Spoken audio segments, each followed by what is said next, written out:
Ooh, Stacy. Ready, Chris? You got a good shot of this? See all this? James is going to be reaching for shit over here. You got him? All over. All over. He's going to be all over. What do I do with my hands? He might reach over. What do I do with my there, hands? Catacombs. We're here with James to... Damn it! I never get these right on the first James time. project. It's hard to Project say. EOS Rise. All right. We're here with James to talk about Project EOS Rise. James, tell us How you about doing? the project. Thanks, Mark. So, Project EOS Rise is a game I've been working on now for about 2 years.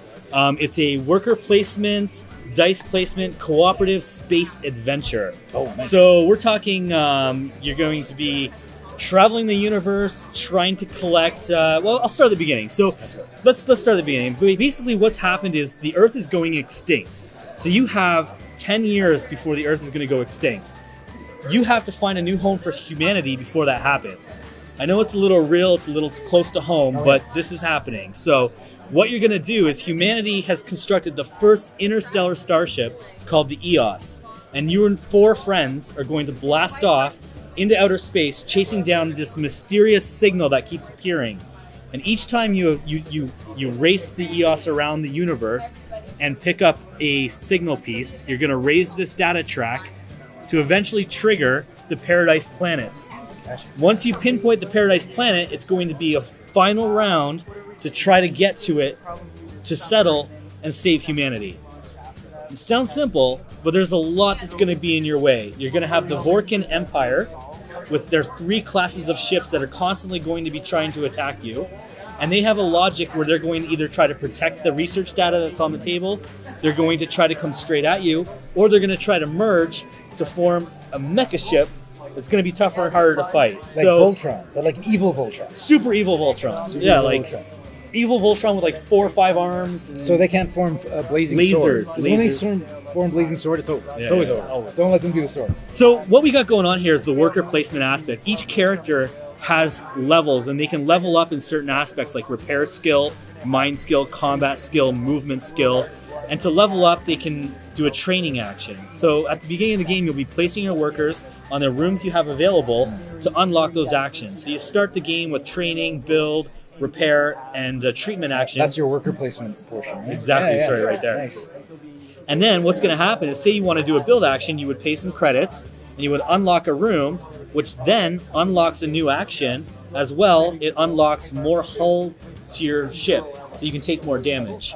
I like it. Yeah, so how do you lose? Well, you're going to lose in the 10 rounds when the Earth goes extinct, or if your command room gets destroyed. Okay? So that's kind of like you're kind of trying to balance racing around to collect the data you need, leveling up your character so that you're stronger and can take on the evil empire, as well as keeping your ship in top shape. And then the last sort of mechanic to the game is the story aspect. As you're moving around as a team, you're landing on universes, and each round you're going to pick a universe card based off of the region you're on. And this is a lot like the Arkham Horror games and stuff, where you have like a big sort of flavor text, and then there's options like, we want you to roll a dice, and then here's the effects that are going to happen. So it could be good, it could be bad. Who knows what's out there in space, right? So that's pretty much the core. There's a lot to it. It's a game where when you're playing it, you're not always going to say unlock this room and do that action and not have the game, or maybe you're never going to fire a weapon. Maybe you're just going to be running around the whole time being chased, or maybe you're going to go full steam blasting away at all the enemy ships, because there's a prestige system where each time you kill a ship, you can go up in prestige. Each time you open the cargo bay and deliver a contract, you can gain prestige. When you do that, you're going to also advance the clock and get closer to the end. So there's multiple win-victory conditions. Sounds very exciting. It is exciting. I'm excited about Yeah, it. you seem excited. Yeah. I'm excited. Your excitement is rubbing off on me. Yeah, I'm excited. It's a lot of fun. It is a little of a heavier game. It does play a little longer. If it's your first time playing this game, it'll set you at a runtime about 2 hours, maybe 2.5 if you're all new and nobody's read the rule book. Well, if you have an experienced player, you can run the game in an hour tops. Well, if you've ever played with Chris, our cameraman, this will take about 5 to 6 hours. He's a thinker. He's slow as I've got just the thing for a Chris player then. Get this. What do you got?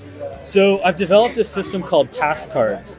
And what this is instead of just having a rule reference card that people are always passing around, I'm actually going to be making people experts in a certain task for the game. So, like for instance, in this game, it's a very random game. There's a lot of rolling for location. So if I give that task to somebody, that means they're in charge of that action for the game. Gotcha. So rolling for location means you take the D20 and the D6, you roll. The D20 is the large sector. The D6 is the inner galaxy. So all the events in this case would take place at 8, which is here, and 3, which is here. So that's the point where any action would take place if I'm told to roll for location. And then when you have the thinkers, you have this card. This person's in charge of making sure the game is flowing. So because it's a co-op game, there's a lot of, hey guys, what if we do this? What if we do that? We should do this, or we need to do this. So if they have this card in their hand, they're in charge of saying, hey guys, I think we've talked about this enough. Let's move on, you know? So I've kind of used these task cards as a way to keep the game flowing, keep people interacted, and keep people talking. Right, so when will the game be available? Yeah, so I'm looking to go to Kickstarter in August, but don't hold me to it because I'm going to launch when I'm ready. This game is, I'd say, 99% there. So August is looking really good, but it's really going to come down to my community size. Right now we're strong. We want to hit 3,000 mailing list community size. Right now we're at about 2, so we're getting there. All right, well, yeah, definitely don't race. Yeah, I'm no. all for, like, No. Exactly. Coming from the video game industry, I'm all for, like, if it takes more time to make it work, don't rush it out the door. Yeah, exactly. So yeah, you do what you got to do, make it awesome. So if you're interested in, can you see the sign? EOS Rise Project. EOS Rise. Sorry. No worries. If you're into it, check them out on Kickstarter in possibly August.